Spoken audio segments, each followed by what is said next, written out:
Both here in person and tuning in online. My name is Christiana McLean, and on behalf of the Moreland Spingarn Research Center, I'd like to thank you for joining us for the International Black Writers Festival of 2024.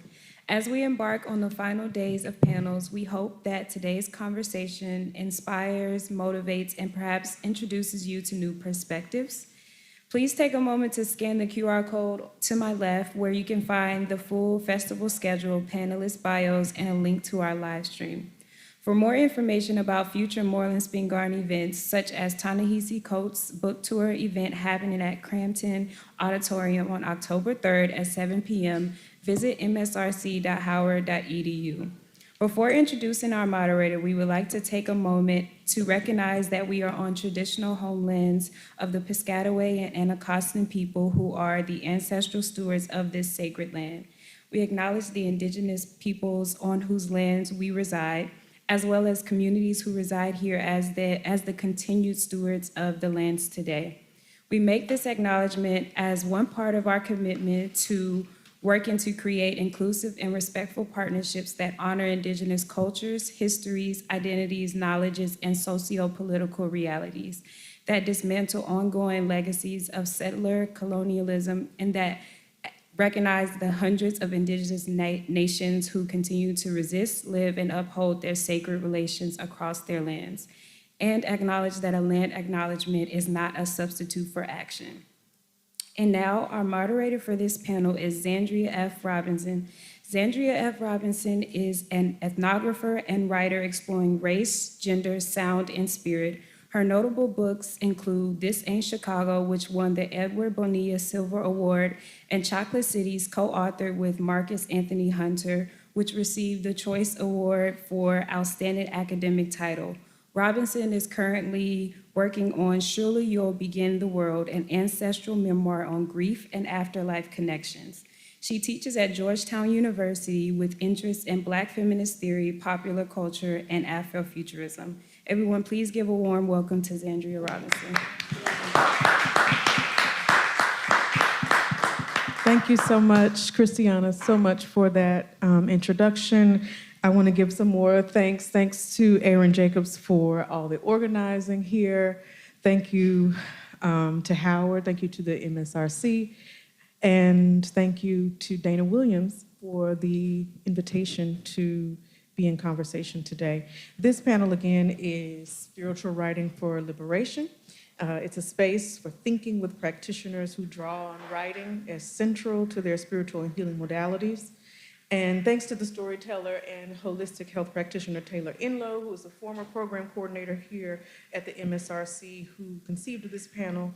And I'm, again, really grateful to be here.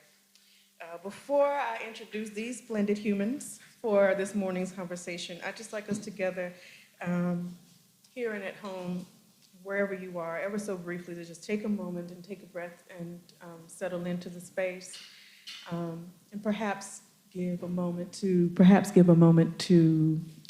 thank you, perhaps give a moment to turn your mind towards the idea of liberation. I think we're all sitting with the state execution of Marcellus Williams, Khalifa Williams, and I think if we could just take a moment and then I'll introduce.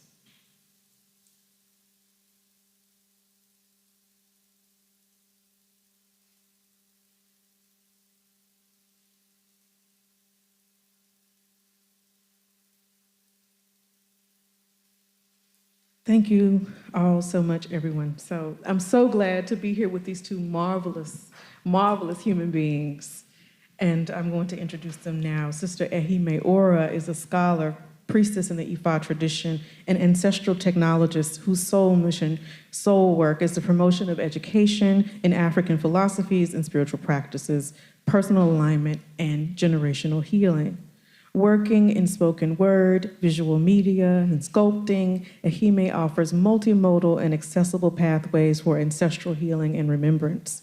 She is the author of the best-selling Ancestor Said, 365 Introspections for Emotional Healing, and the forthcoming book, out at the beginning of November, When the Veil is Still Thin, and available for pre-order now, Spirits Come from Water, an introduction to ancestral veneration and reclaiming African spiritual practices, which is an instructive offering of stories and ancestral memories from her lineage. Please welcome Ehime.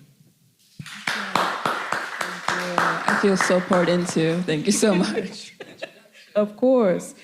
And to Ehime's left, Brother Jaiya John is a freedom worker, a poet, storyteller, and founder of Soul Water Rising. His soul mission, soul work, is art that obliterates oppression.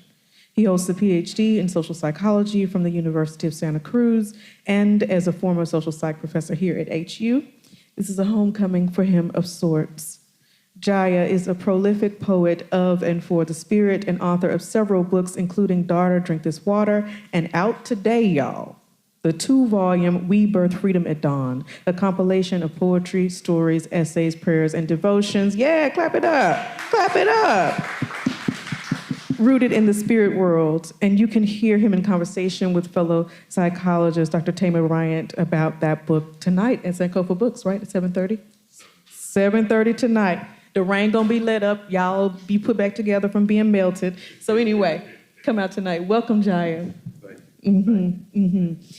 I'm so glad to be here with you all today and to have this conversation in this moment. And I just want to dive right in. I mean, it's true that as people of African descent, we're always dealing with some kind of genocide, state violence, colonial violence. And that's true more broadly for people of color globally. And also the earth is always existing in this sort of challenging moment of war. And so I want to just begin with how you are experiencing this moment right now as spirit workers, as culture workers, and also how is this showing up in your writing at the writing table? Sister. Yes, I would say that maybe it's not just me, but this year especially, I've been feeling called to stillness. More and more, I am someone that is constantly trying to go. I mean, we are in a society that is constantly trying to move as quickly as possible. And I'm realizing that in order for me to write, to receive information, I have to be as still as possible. And initially, that was something incredibly difficult and uncertain for me because we're taught that if we're constantly moving, we will be remembered. That if we're still, people will forget us, that we'll miss out on our blessings, that we'll forget things that we're supposed to be doing in our lives. And the stillness came with a space of trust for me. And I've been realizing there's parts of myself that I'm not really able to do anymore in this stillness. Being able to reflect and have that recenteredness for myself has allowed for me to go as deep as I need to in my writings and to be honest with myself and where I'm at. Thank you. Oh, that's beautiful. Yeah. Let me first just give honor above for the grace that allowed us all to be here on this day. You know, I'm thankful, always thankful. We cannot take these moments for granted. I'm blessed and honored to be with my sisters here, Zandria, Ehime, sharing space, and sharing this medicine word. I'm blessed to be with each of you. Is Aaron in the room? Aaron? Okay. We're always working. We have to listen. This talk about devoted Aaron Jacobs with Moreland Spring Iron and his team. We got to express our love to all of them, if we will, right now for this festival. All that it takes to grow a thing like this. And so we're blessed. I want to frame my offering this morning with this truth that we experienced a major death in the family this morning. Our dear Reverend Dr. Cecilia Williams Bryant passed away this morning at 5 a.m. So she's with us as an ancestor on this day. But I didn't want to not share that with you because I am feeling it, and then the authenticity of her changing to light. I want you to know that this is part of our journey as well. So we give our prayers and love for the Bryant family at this time. And Zandria, I love your, let's call it an invitation, not a question, regarding the times we find ourselves in. I can share with you that since we're coming up on like the 1 year demarcation in terms of the horrors of Gaza, Palestine, which of course we know family, are not really about just that region specifically, but the entire earthly project of oppression and dehumanization and supremacy, extraction, exploitation. And so the Congo, we speak of the Sudan, we speak of our brothers and sisters across these Turtle Islands, the Americas, in Africa, everywhere we are as human souls, those of us who would not care for our brothers and sisters, we shall not call human. And so it is not a birthright, it is an achievement to be human. And so for those of us who are human souls, I am one, and I've been heartbroken, devastated, and grieving over the last year in a particular way, but over my entire lifetime. Because like Ehime, I was born from water, like you all, I was born from water, which means we are meant to weep, to feel, to grieve, to love, to dance and sing. We're meant to be effusive and expressive. And so that is what I've done with this time on earth, is that I've allowed myself to feel. I'm deeply empathic. So I've just let myself feel this 8 billion souls, heartbroken and terrified and hopeful and prayerful. And I've poured that into the writing. Thank God that I have writing and expression as a way to exist with all of these truths and feelings. And so the book that I just birthed is really from the writings over the last year. It's a wailing and a prayer. It's a triumphant barefoot dance in the dirt, but it is reverent. And I'm just sending love to each of you. And I don't want us to pretend that we're here professionally. We are here as souls, and we are here as feeling creatures. And let's honor that and celebrate that together. Bless you. Thank you so much for sharing that. I want to continue on with what you both brought in, which is for you, Ehime, getting to a place of stillness, which I wrestle with myself. Most of the time my ancestors wrestle me down. I feel like I'm being held down until I stop. They put me in the little undertaker hold. And I might get up and get to moving again, but I know I have to get back down with the stillness. And then I do think that in stillness is where the wail comes, is where that like water comes over you. And I feel that there's a way that we're, because of capitalism and go and all of that, we're conditioned to continue to move when we need to wail or do other things like that. So can you tell us, each of you, how it shows up in your practice when you're at the table? What is the moment, and are you aware of it? I think sometimes things come upon us and we don't know. What is the moment where you're like, okay, this is the information that I was supposed to receive, and also this is the thing that I'm supposed to do with that information?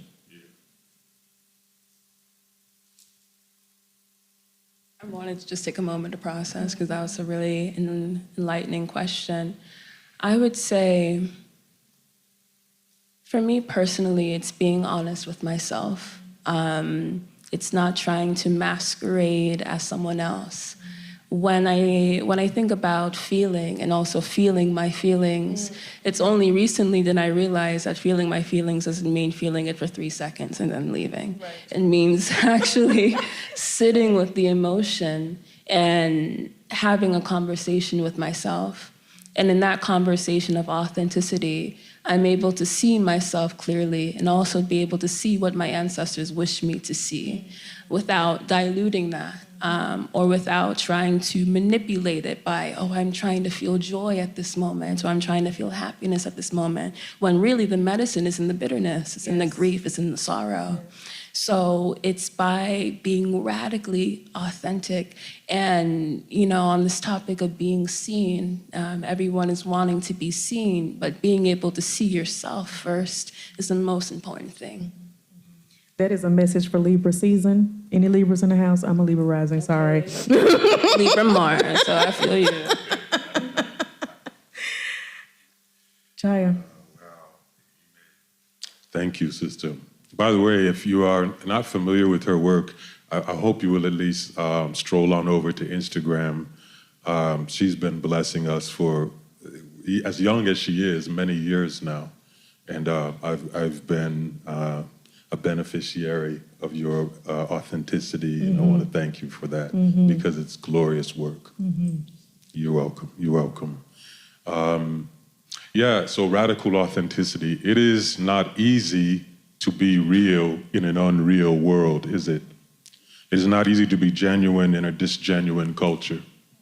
It is not easy to be of the salt of the earth when you are finding yourself immersed in a national culture that is kind of like an extension of Hollywood. It's play and show and a facade and masquerading and lies and delusions. And so one of the things, and I love the title of this session, Spiritual Writing for Liberation, to connect the two outposts of spirituality and freedom work, which is my calling, which I believe is all of our calling in some sort of way. You may be a dentistry student here at Howard or in the School of Business. I taught a lot of the psychology classes over at School of Social Work Auditorium. Whatever path you're on, whatever your leaning is we are really on this earth struggling to be true to ourselves and to even understand what that means. And so in my practice, as far as writing goes, I do, as Ehime shared, I spend considerable energy every day going to the gym of authenticity. So I'm trying to get my repetitions in, because I understand that if we are not doing the work to be clean and clear and clarified, we are consistently being swept out into the sea of delusion and illusion, and we make ourselves easy prey for the predators. One of the beautiful things about spirituality is that spirit has a way of undressing us. It has a way of undressing us from our identity and our ego and our narratives and our false understandings and our social conditioning. Spirituality undresses the predators, so the wolf in sheep's clothing gets stripped naked, and we can see that wolf coming from a far distance if we are still. If we can care enough to practice stillness and invest in it and believe in it and be still, we will see the predator from a far distance and be prepared to respond accordingly. The franticness, the hecticness, the panic and anxiety with which this culture of ours is polluted intentionally causes us to be myopic and blind and cataracted so that we cannot see what is coming for us. So for me, stillness is a natural thing. I am Turtle Clan. I just move like that. And so that's been very helpful as a writer, certainly, to just kind of, okay, let me be me and be still and breathe. Let the truth come through. I may sit down expecting to write a certain thing today, but the words were never mine to begin with. So let me release the expectation of what's coming through, and let me learn to trust in the glory of spirit as it works through me. And so to not be a predetermining creator, but just to be a sufficient soil for the soul of what wants to express itself through us. Yeah, that hollow bone that the spirit can come through and sing. Thank you for that. Thank you so much. I'm still sitting and processing with that, and I want to return to that in a bit. But I also want to kind of go back to the beginnings of each of you. Ehime, Ibadan, Nigeria, High Desert of New Mexico, orphan-born Jaiya. Tell me about the when and where you enter of your spiritual writing. So my mom's gonna probably be sick of me mentioning her all the time. I was going to ask a specific question about your mama, but now you go ahead. Listen, Go ahead. it's already gonna begin anyway. So I immigrated to the States with my family when I was about 4.5 years old, so a baby essentially. And my mother, she struggled a lot with homesickness. It was a very drastic shock for her going from a very communal environment, a communal space, into a very hyper independent, ecosystem, which is America. She felt incredibly lonely. And she was so sick that she had to get on antidepressants. I never saw my mom that broken. But something interesting happened. She utilized the archive of storytelling, of remembering how it was in Nigeria, of lineage stories. She would tell me stories about water spirits, about mermaids when I was maybe 5 years old, sitting on her bedside when I was on a school night with my siblings, and I just watched how she would command the ancestors to be with us during those nights. And I watched how it was as if that storytelling was giving her wisdom and medicine to heal her. And that's when I realized that writing can do two things. It can trigger ancestral memory in addition to archiving ancestral wisdom, but it can also have a very profound effect on the mind, body, and spirit to heal, to transform, and to purge. So I always give gratitude to my mom for being a steward of ancestral wisdom, for being the first example of what it means to venerate your ancestors. It's not about the altar, it's about remembering. Right. And re-remembering and what that looks like. So I think my mother is a better storyteller than I am. I believe she's a better writer than I am. And even as I examine my writing, I try to go as deep and as honest as to how I remember my mother. Thank you so much. Thank you for sharing that. I have more to say about that, but Jaiya. Mothers. So it always begins with our mothers, En español, yo soy de la tierra del encanto de Nuevo Mexico. I was born in the land of enchantment. I was orphan born in the desert of New Mexico from my mother, Mary Elizabeth Woods, or Reverend Mary from Birmingham, Alabama. Birmingham. And my father was from a place in the woods in north central Florida called Bethlehem. And so I come from Bethlehem, and I come from my mother, Mary.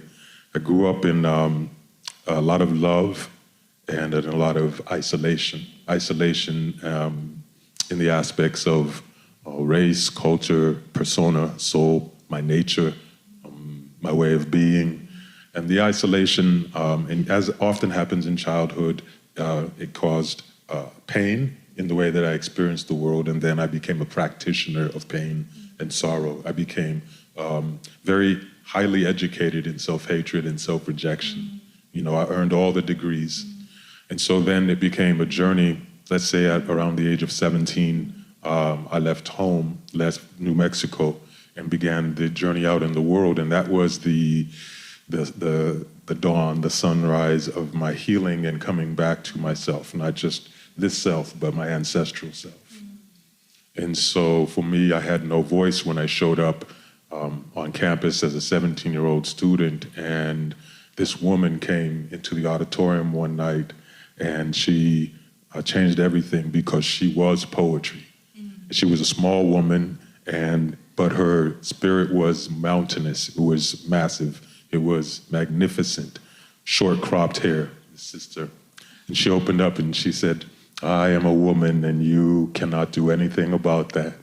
And she said, "I'm a woman and I'm a black woman and you cannot divide that.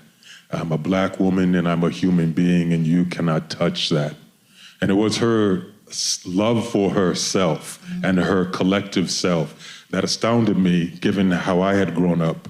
And so I broke that night, and the mute child that I had been became poetry too. Her name was Nikki Giovanni. And hopefully many of you are familiar with her, especially you young ones. If not, Google her, please. But so it was a poet and her poetry who saved me, who serrated me, who broke me open and broke me down. This is why I know that what we do creatively, whatever our mode means or instrument, what we do creatively is sacred, it is necessary, It deserves our reverence, and it is world-changing. So yes, I began an orphan, and the circumstance of it blessed me because it forced me to confront my truth. It's hard to be like faking and fronting when you're all alone. When you lose everything and everyone at birth, it's hard to pretend that, oh, we're cool, I'm cool, everything's good. No, it was, let's face this right now. And then let's just keep facing it throughout life, because that's a good thing. That's not a burden. It's not a burden to have to face yourself. Thank you for that. I want to think a little bit more with that. There's this, we're always talking about in the world and not of it, and, these boundaries, quote unquote, between the sacred and the profane. And I think a lot about this in my own work because there's this sort of Western empiricist mind-body dualism thing over here that separates and bifurcates us from sort of the totality of spirit and in our bodies and in our flesh and in ourselves. And then there is spirit, which is water, all-encompassing, covering this thing that is everywhere and nowhere and, sometimes defies explanation.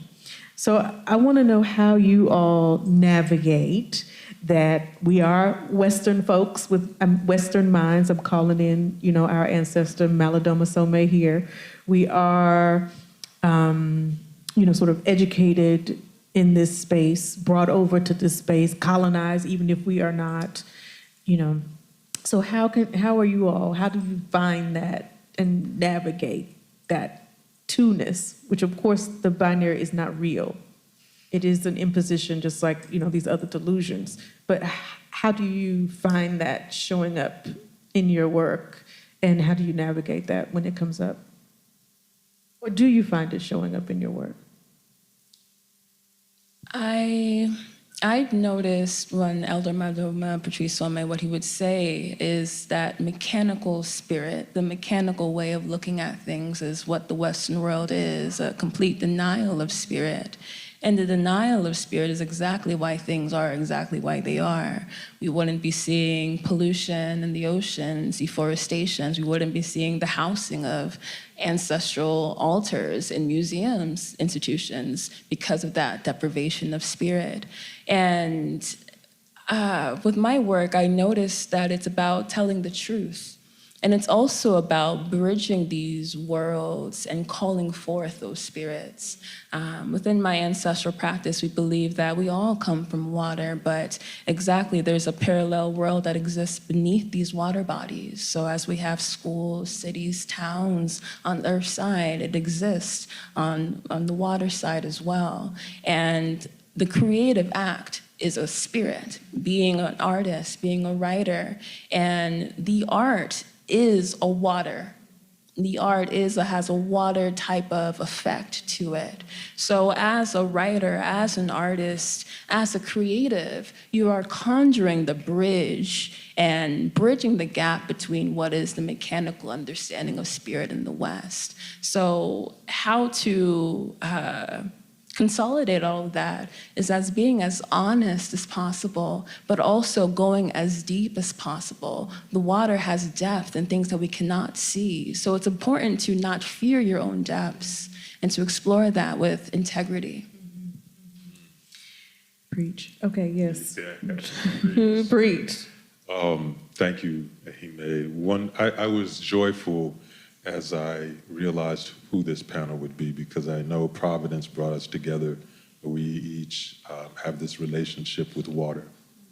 How many of you have read Malidoma Somé's Of Water and the Spirit? How many of you have read? Okay, so we have some work to do.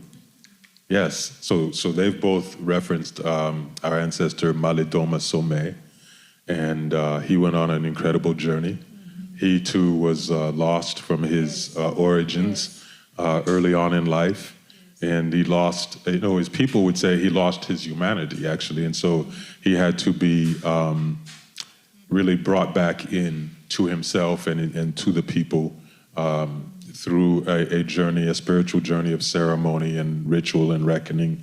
And the story that he tells in the book of Water and the Spirit is that journey, and it's shattering, it's illuminating, it's an amazing storytelling. Water has been and is overwhelmingly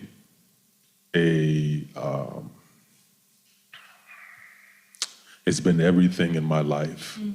I am that. I am that spirit, and it has been with me, close to me. So it shows up in my writing continuously.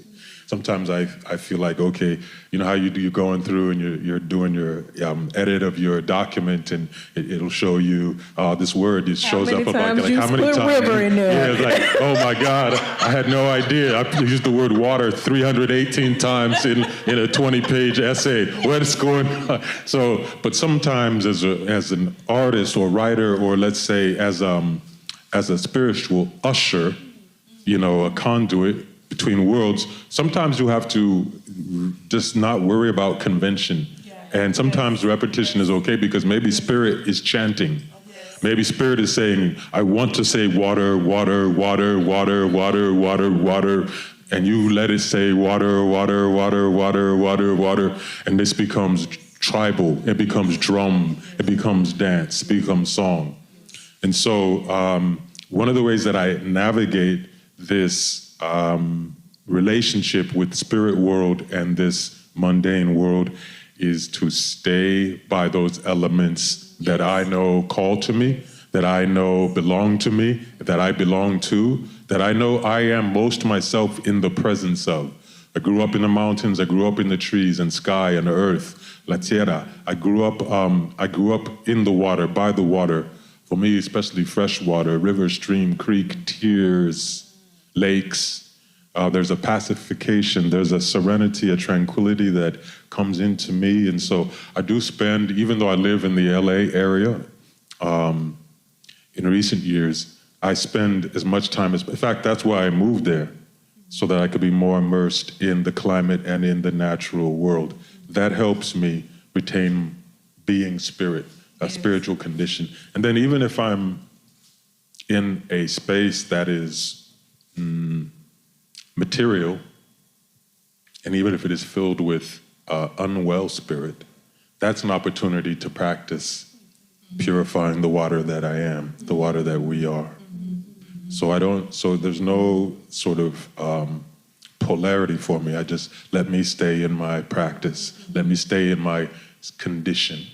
And the water shows us, because it can be so many things, solid and gaseous and mist, the ocean. It can hold all of our tears and more. It's the source of our tears, and at the same time, it can cleanse us. You know, it holds us, it preserves us.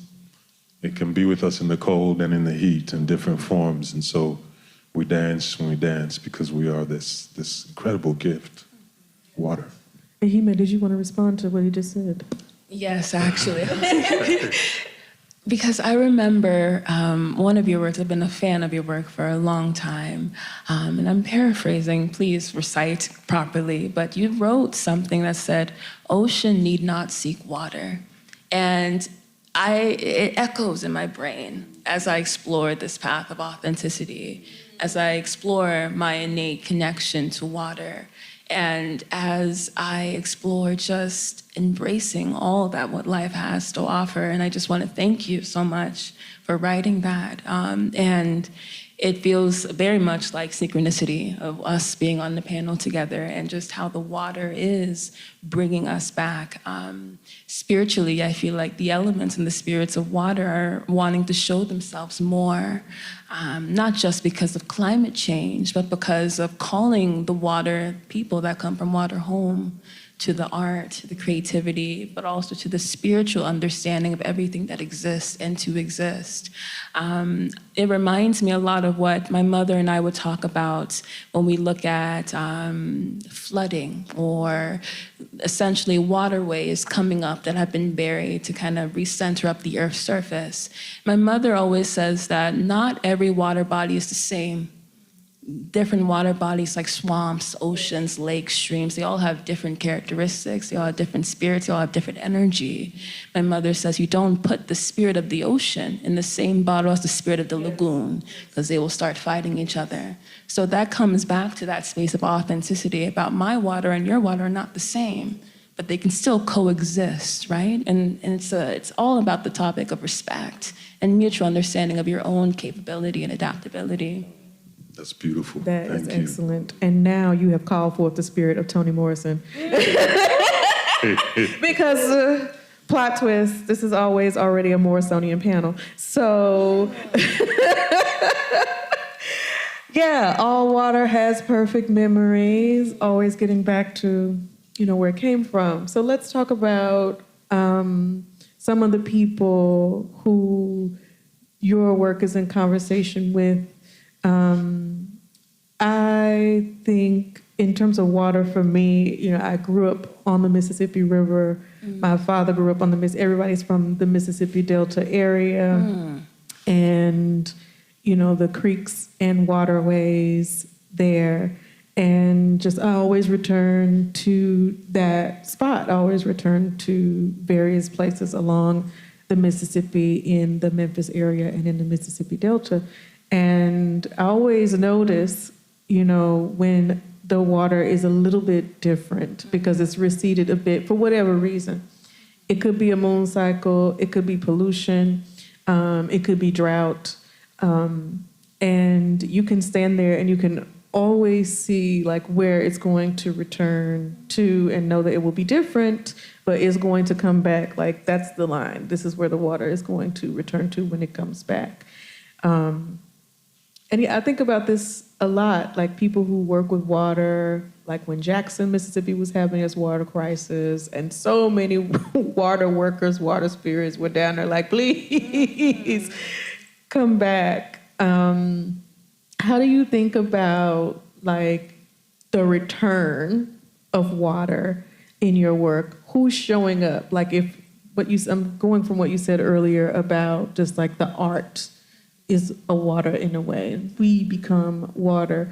Who's constantly like returning in your work? I know sometimes people think of this as a haunting, but not necessarily a haunting of your work, or if that fits, but who's constantly, what water is constantly returning to you in your work? When I wrote Spirits Come From Water is written in a semi-memoir style of just archiving ancestral stories that my mother have told me about, water spirits, where we come from. So when I always pulled and called from the water, I thought I was channeling on this side of my lineage, my maternal side. But I recently, on Sunday morning, lost my uncle. My father's brother, and he told us on his deathbed that he comes from the water and he would like his ashes sprinkled over the ocean. He never, ever in my life has ever said something like that to me. And that made me realize, especially as an author, you may have already feel and understand that when we are birthing something, it's almost as if our reality shifts. It's like we have channeled something, we have conjured something into our life, and I'm even feeling very excited talking about it because I don't know where I'm channeling from now. It's like I am in this space of witnessing and how things are unfolding, and I have already created the portal for that moment to happen. So it's all about embracing and receiving, honestly. Soaking that up. Thank you. That's beautiful. Thank you for sharing that. Yeah. You want to respond to that? What's returning to you always in your work? Well, the book of mine that seems to reverberate most in the world is "Daughter, Drink This Water," which is the verse you quoted is from that book, "Daughter, Drink This Water," and so one of the things that returns to me most often in my work, if you want to call it that, is daughters. My daughters, like this. That my daughters just show up everywhere in the world. I have my daughter, Jordan, is in flesh form in the world in my life. It's a beautiful gift, but just daughters are always coming forth to me, which beyond just being a gift and a blessing, it's also like a rectification. It keeps me ordered because it keeps me in remembrance that, oh, I am a father. I can't just be any kind of way. I cannot conduct or compose myself however I would like. I am a father. So as I'm writing, and when I say writing, I don't mean the physical act of, back in the day we actually did this, but I'm gonna keep it modern. I'm not talking about that when I say writing. I don't mean to type. I mean what we do inside of our soul, moment to moment, day by day, which becomes the granary from which we bring forth the seed. And then we sow, and then we farm, we caretake, and we raise up, and we harvest, and we feast, and we keep that cycle going. That, for me, is what I refer to as writing. What I'm doing with the soil that is this world and is my life, all the interior activity and beings of pain and sorrow and joy and love and disappointment and fear and all of that, that's all organic ingredient for the work. So my daughters come to me, the sons come to me, the children come to me. The ancestors who wrote come to me all the time. So who's with me? Like in the introduction, really, of the new book, it was Harriet Tubman kept coming to me, and Sojourner Truth kept coming to me over the last year as I birthed. And Harriet had a strong relationship with water because that's where she was taking her people along the waterway to freedom in that cobalt night, that ebony light, that obsidian night. She would be moving by the water. So she and water had a conversation. When we try to hold water, it escapes us. And that's Harriet Tubman's spirit right there. So water is Harriet. Water is Sojourner because, as Ehime said earlier, always speaking truth, always moving toward truth and daring truth.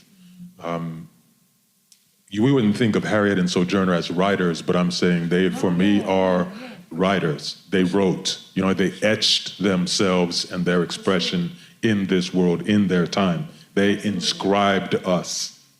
They archived us. They are writers. And then more conventionally known writers, the Persian poets, Rumi, Saadi, Hafiz. A lot of the Persian poets come to me. I seem to be in kinship with them or conspiracy with them. And then, our brother Langston and, on and on. June Jordan sat on my desk as I finished birthing this new book. June Jordan's collection was on my desk. She wanted to be with me. And so we want to really give thanks for her spirit. There are so many. We don't even know, there's no delineation, right? It's just like this gushing that's moving through us at all times, and it's all of those souls, named and unnamed, acclaimed and unacclaimed. I want to end here with us before we get to Q&A. First, gratitude. Thank you both so much. This has been really enriching.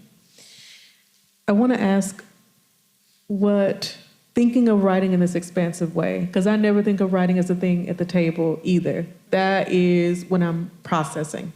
Once I get to the point where I'm typing, everything has happened. All of the wailing, all of the crying.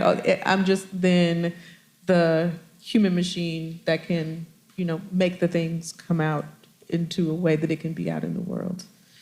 But I'm wanting you to each think about or talk about what is being for you written into being. For us as a people, for your own liberation, for your own sort of ideas of self and where you want to be and where you want to go. Our time in these bodies is limited, is finite, but the writing is forever. So what's being made for you? What are you writing into being? That reminds me a lot of Octavia Butler and her interview when she said you have to write yourself in. Octavia Butler is another writer that I feel like has been haunting me recently, especially when we talk about reality creation or molding our reality. And to me, what I'm conjuring is freedom. And not in a hollow way, because whenever we are speaking about freedom, it's a very expansive, we're not, and I think that makes us constantly chase after it because we're not being as specific as possible. Like, what are we experiencing? What are we trying to really be free? And to me, freedom is being able to be who I need to be where I want to go, have the people surrounding me, and having the sense of bliss. I feel as if my entire life up to this moment, I have wanted to live a life for other people. I wanted to be what other people expected me to be. And, I'm 25, and of course, that's the 20 woes, of course, but I feel at this moment, I'm starting to see the life that I want to live. Like, as I approach my 30s, it's like, how do I want these next 5 years to be? And it's maybe a little bit more vulnerable than what I think, but I'm realizing that I want to not just be authentic, but I want to be what I know I can be. When I initiated into Ashun, one of the priestesses said that if you could see yourself underwater, you would know the kind of woman you could become. And it echoes into me about I need to be not better or to be more, but to be myself.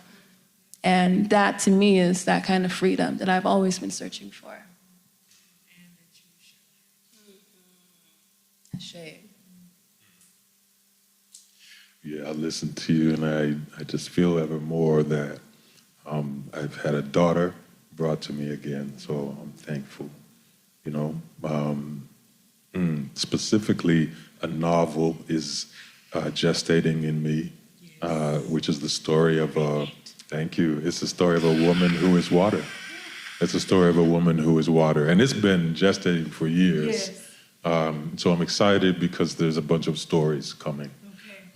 So in the terms of genre, stories are coming. But beyond that, I too, like Ehime, I am writing with every last breath of my lifetime. I am writing freedom. That's what I am. That's what my prayer is every single moment of my existence, is that we be free. And so, again, as she says, this is an expansive idea and concept and lyric. But let's say freedom as in to have all of our relationships intact, vital, vibrant, flowing, growing, healing, unbridled, uncaged. And when I speak of relations, I'm speaking indigenously to say all of our relations, meaning our relation with air, with breath, our relation with the past and the future, which they have told us is linear, but we know that it exists all at once. Our relationship with one another, our relationship with kin, with family, with friends, our relationship with our vision and our ideas, our relationship with our dream state and where the dream takes us, our relation with all living things, including the minerals, including the molecules in the cells, our relations with the cosmos. So to have our wholeness back, to be intact, that kind of freedom, the freedom from identity and ideology, because faith without love is ideology and it becomes a tyrant. So I write for freedom. I've always been clear, that's my work is freedom work.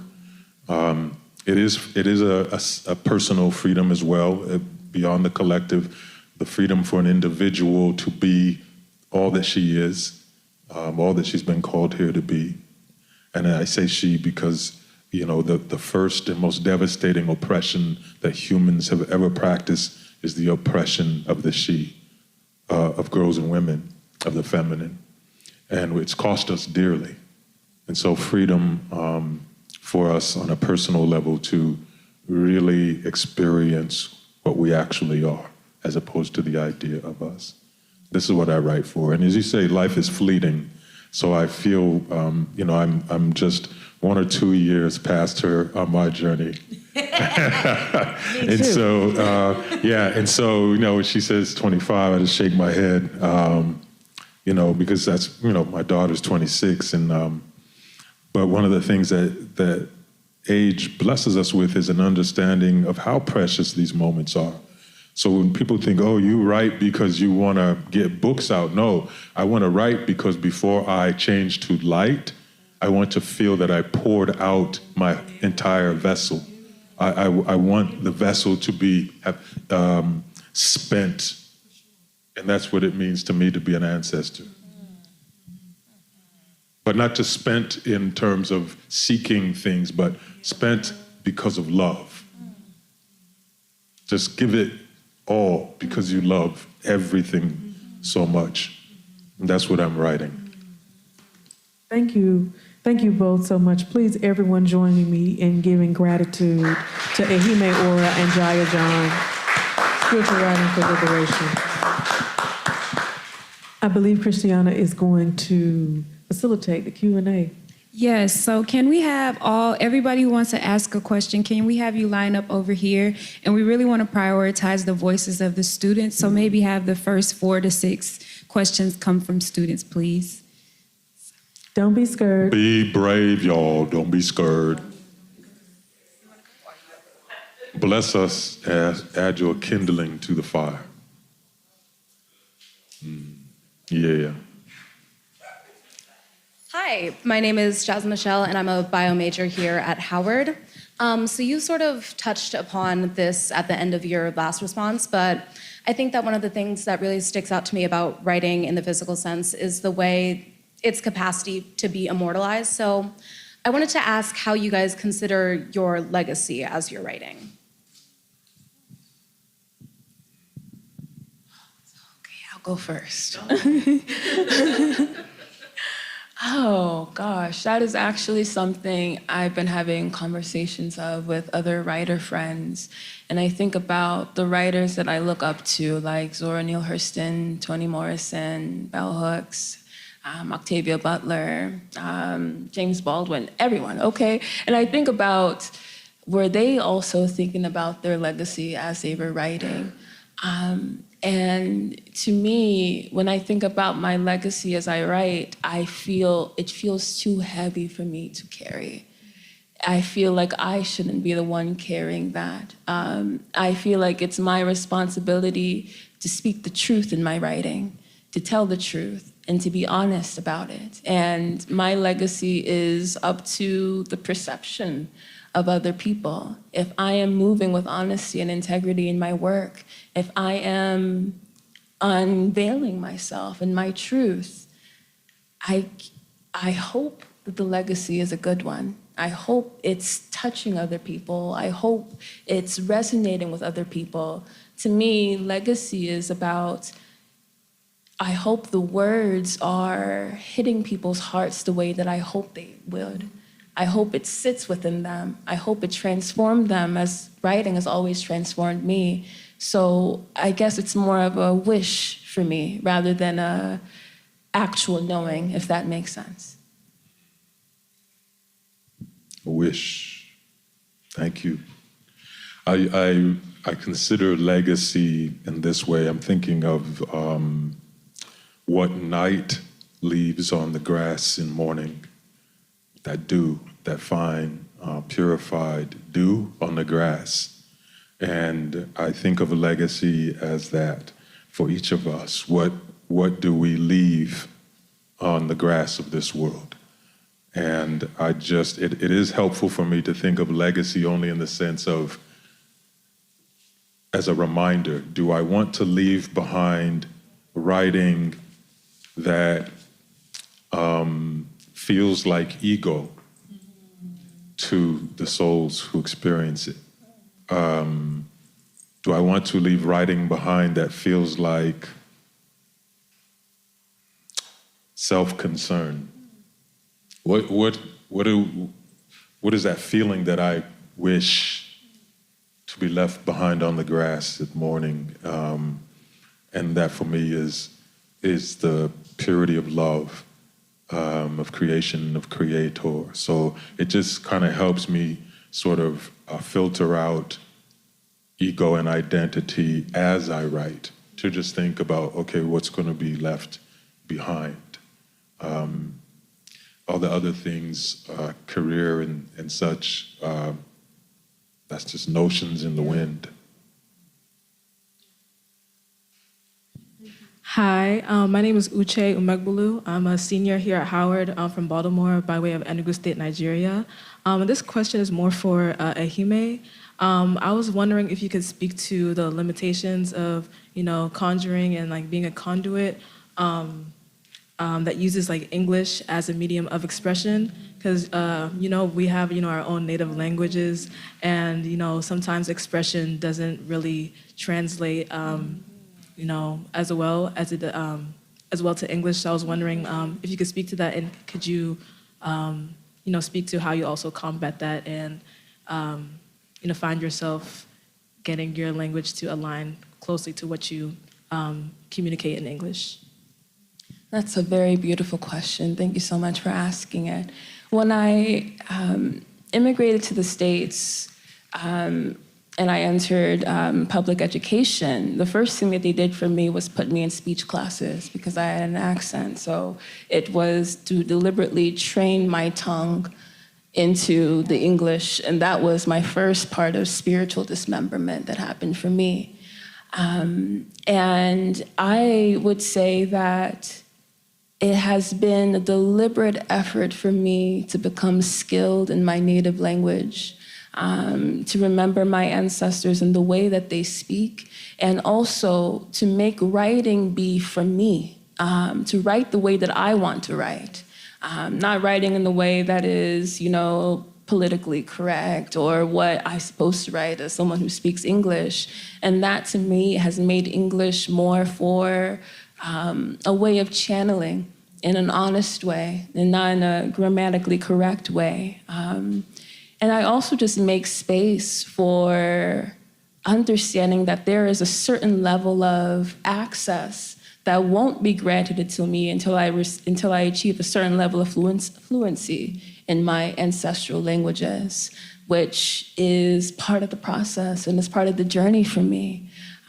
So to me, I'm at this point of making use of English as my own form of channeling as I learn and as I get skilled in my ancestral practices. So essentially, I'm trying my best, I think. And that's honestly as we can do. And succeeding. Because I think, all of our job is to break this raggedy ass language. And we've done it. So that's what we as Black people do. And anytime that you can return and reclaim a language, that's excellent. And in the meantime, it's just about breaking this one, which is what poetry does. And, just reorganizing it in a way that feels like us. Yeah.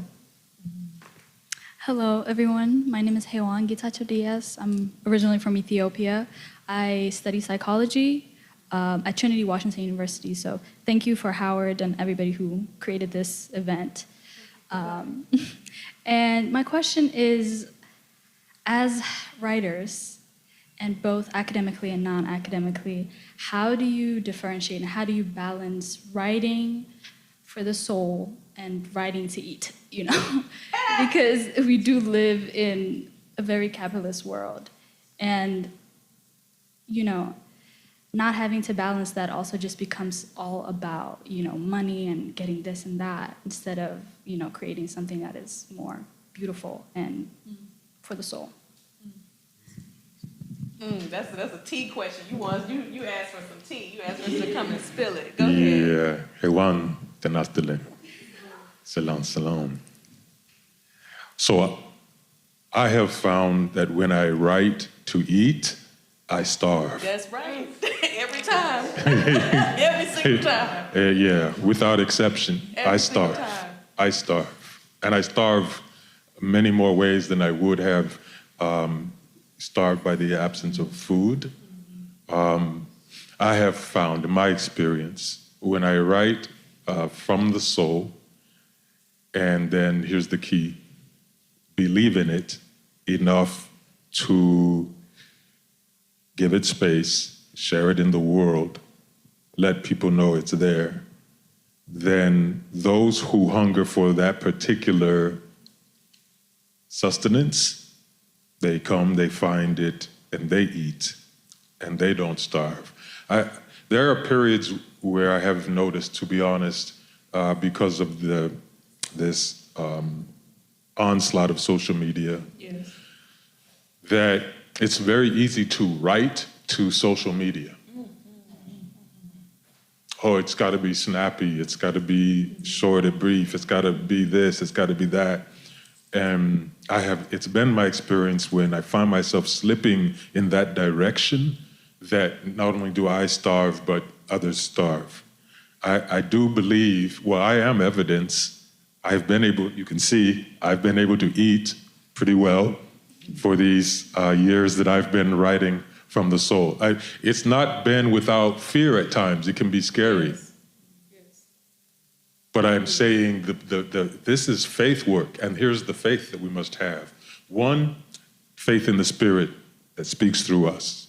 2, faith in our capacity to understand what Spirit is speaking, our fluency. 3, faith that Spirit is only giving us what must be needed in the world.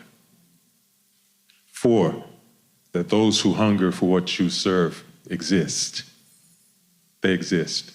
And you will ultimately be okay, even in a dysfunctional system like this.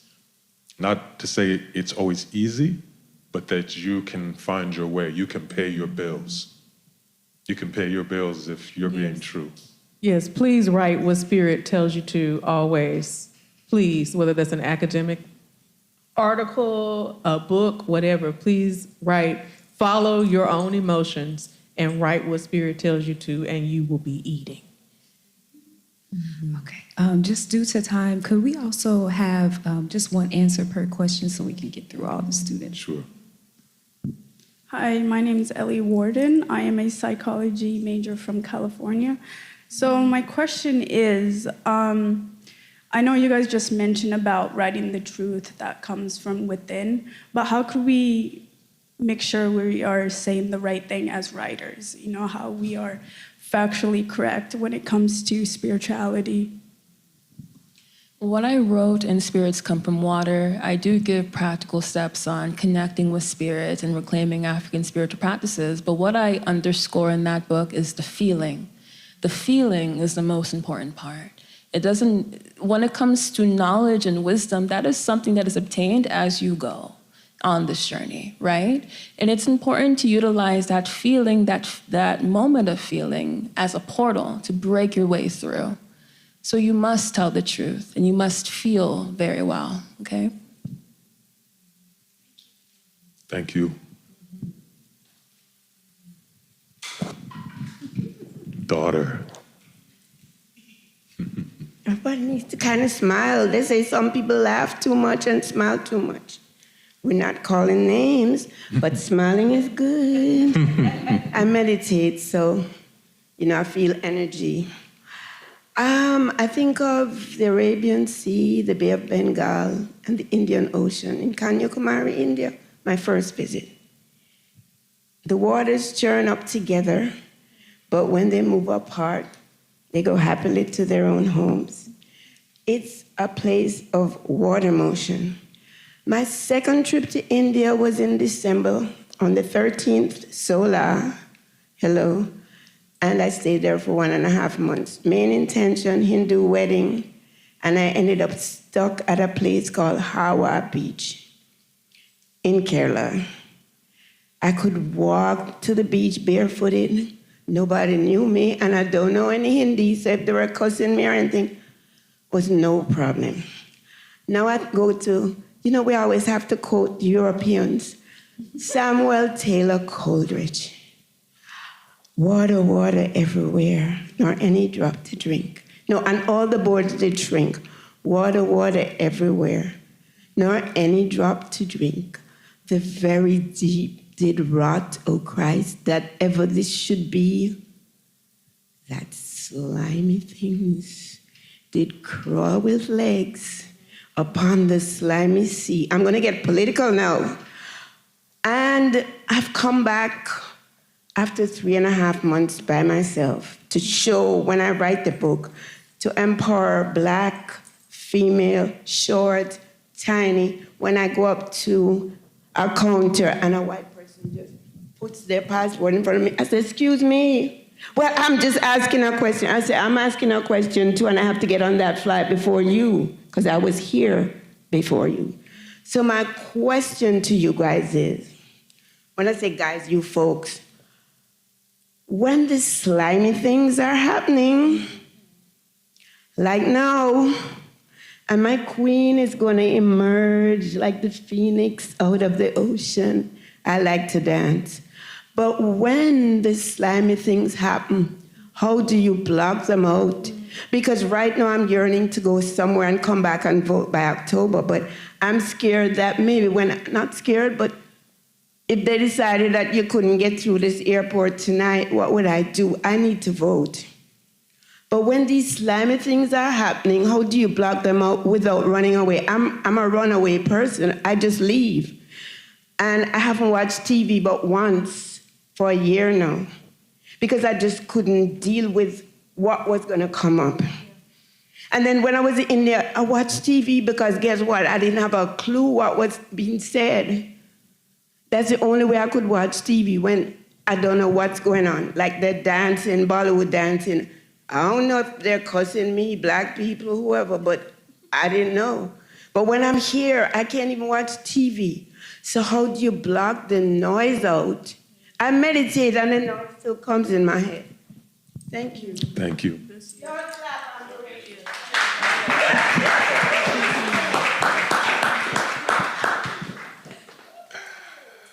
Oh, bless you, sister, daughter, mother. Yeah.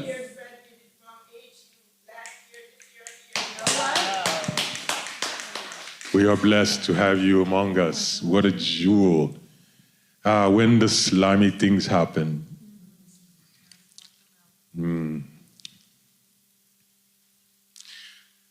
I choose not to block because I want to experience enough of what it is, that I learn something of what it is and what I am. The slime is also a mirror and a reflection pond. Not that I let it enter me, like body snatchers, but let me kind of learn something here, experience something, brush up something. But when the slimy things happen, essentially I just immerse even more deeply in that which is not slimy.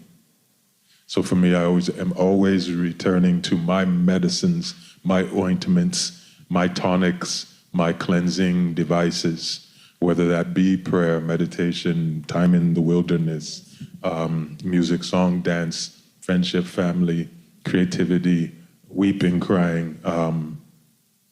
Let me immerse myself even more deeply in those substances that can hold me, keep me, and cleanse me. Thank you. Hello. Good afternoon. Hello. My name is Pearl Eni, and this was the last place I was a student. So me and this beautiful woman I get to follow, she was like, "Are you a student?" Yeah. So I love this space. I was at the School of Social Work, and I think there's something very poetic about getting to return with you all, with both of you on the panel. Both of you are writers that came to me through Instagram, and I'm really incognito when it comes to social media and the internet. Like, I really don't play about it, but y'all's words are medicine for me, and so there is something truly magical about this, and thank you so much for moderating this panel. Ehime, there's a set of words that you wrote that I Googled your name, not Googled, I put it into my text search to see how many times I'd quoted you with this particular quote. Is it okay if I read it to you? You gotta resurrect the deep pain within you and give it a place to live that's not within your body. Let it live in art. Let it live in writing. Let it live in music. Let it be devoured by building brighter connections. Your body is not a coffin for pain to be buried in. Put it somewhere else. And I'd been sending this for a couple of years now and following both of your work for even longer than that. And coming up to this panel, I was like, I think it's time for me to declare myself a writer. And I think that that's part of the work for both of you all, is the way that you are planting seeds through social media as one of the many mediums. So I'm not even sure if I have a real question here, but just more of a comment of gratitude and to share quite literally what this looks like. And yeah, to really celebrate, the seeds that you've planted and that the Lord has watered over time in me. And I'm happy to share that on Friday, I'm going to my friend's open mic, which is the text that I read this from our exchange, and I'm going to share my words. Yes. So, thank you. Thank you. Thank you so much. That was a blessing to receive. You're already a writer. Period. Yes. Period. We outside. We outside. It was like, you listen. We out here. But I just wanted to say I'm so excited to read your words, and I think we're all ready to receive them. Yes. Yes. Yes. This next question is coming from one of MSRC's student scholars, so. What's up, y'all? Thank y'all for y'all offering this morning. And yeah, my name is Solomon Brooks. I'm a recent graduate here. So I'm not a student anymore, but thank you, thank you for your congratulations. So my question, I'm trying to keep it as brief as possible because I had a tendency to keep on going. But sort of my question is more so like a water question and a sort of being all up in it sort of question. Sort of so much modernity, I guess, is about a certain conception of being like a human being and sort of control amidst that. And it's sort of, yet sort of water still flows. So sort of what I'm trying to get at more so is that even sort of you have a spiritual practice and also sort of we have to exist, I guess, in modernity, enlightenment, colonialism, sort of the many names of the disorder that is sort of going on all around us. How do we sort of use water as sort of quotidian element, a spiritual practice, sort of amongst this idea of control and disorder? Because it's we had the spiritual practice, but you got to get up and go to work every morning. You got to sort of. Do you? I mean, sort of. You sort of got to exist as a type of human being, sort of a seed to what's around you, while at the same time holding the spiritual practice within you. So I'm sort of thinking about how do you let that sort of not be contradictory? How do you use that to sort of surrender to indeterminism amidst contradictory things going on and the fomenting of those. So yeah, that was my question. Yeah. Thank you, bro. Thank you. I mean, I think, the battle against Enlightenment thinking is always ongoing. And I think it's the way that you use the water is to, be all up in it and physically present with it. Literally, if you were here, go sit by the Potomac, go sit by the Anacostia, and just be there in the space. And when you are there for a little bit, the sheer ancientness of that water will let you know, yeah, I don't have to go to work today. Like, I honestly don't have to. Like, this is, like, we're in this sort of prescription, and then maybe you choose what you're going to take from modernity and leave the rest. And maybe you see, as Brother Jaiya said earlier, like, most of this is illusion and delusion. And then how are we going to figure out how we're going to play? How might you play with that space? But also just kind of let it crumble. Let it crumble. Let it crumble. You won't die. You'll still be standing if you let that kind of thinking crumble within you and just be with the water as a space to just take it away bit by bit. It's an undoing, right? We're all undoing ourselves from this yoke. Thank you. Hello, my name is Ziora Nachidim Majero. I'm from Owerri, Imo State, Nigeria. Again. And I'm a senior sociology student, not here, but at North Carolina Agricultural Technical State University. Yeah. My question is for Ehime specifically. So despite being born here, my first language is Igbo, and you spoke earlier about being trained out of your mother tongue, and you described it as a sort of spiritual dismemberment, and when you said that, it really clicked for me, because that's exactly what it is. My question to you is, what would you say to someone, as someone that's gone through that dismemberment and went through the journey of piecing back together that part of your essence? What advice would you give to an authority figure, like of a child who, is now starting to encounter that same spiritual dismemberment? What can we do to protect our future generations from these attacks on their spirits and their sense of self as, children of African descent? Such a beautiful question. I would say that you must tell them their stories that is more than just suffering, but the stories of victory, the stories of joy, the stories of celebration. The suffering has a place within it, but that is not all that we are. And I would say that it's important to hold on to your culture and to your roots, even when it gets difficult and uncomfortable.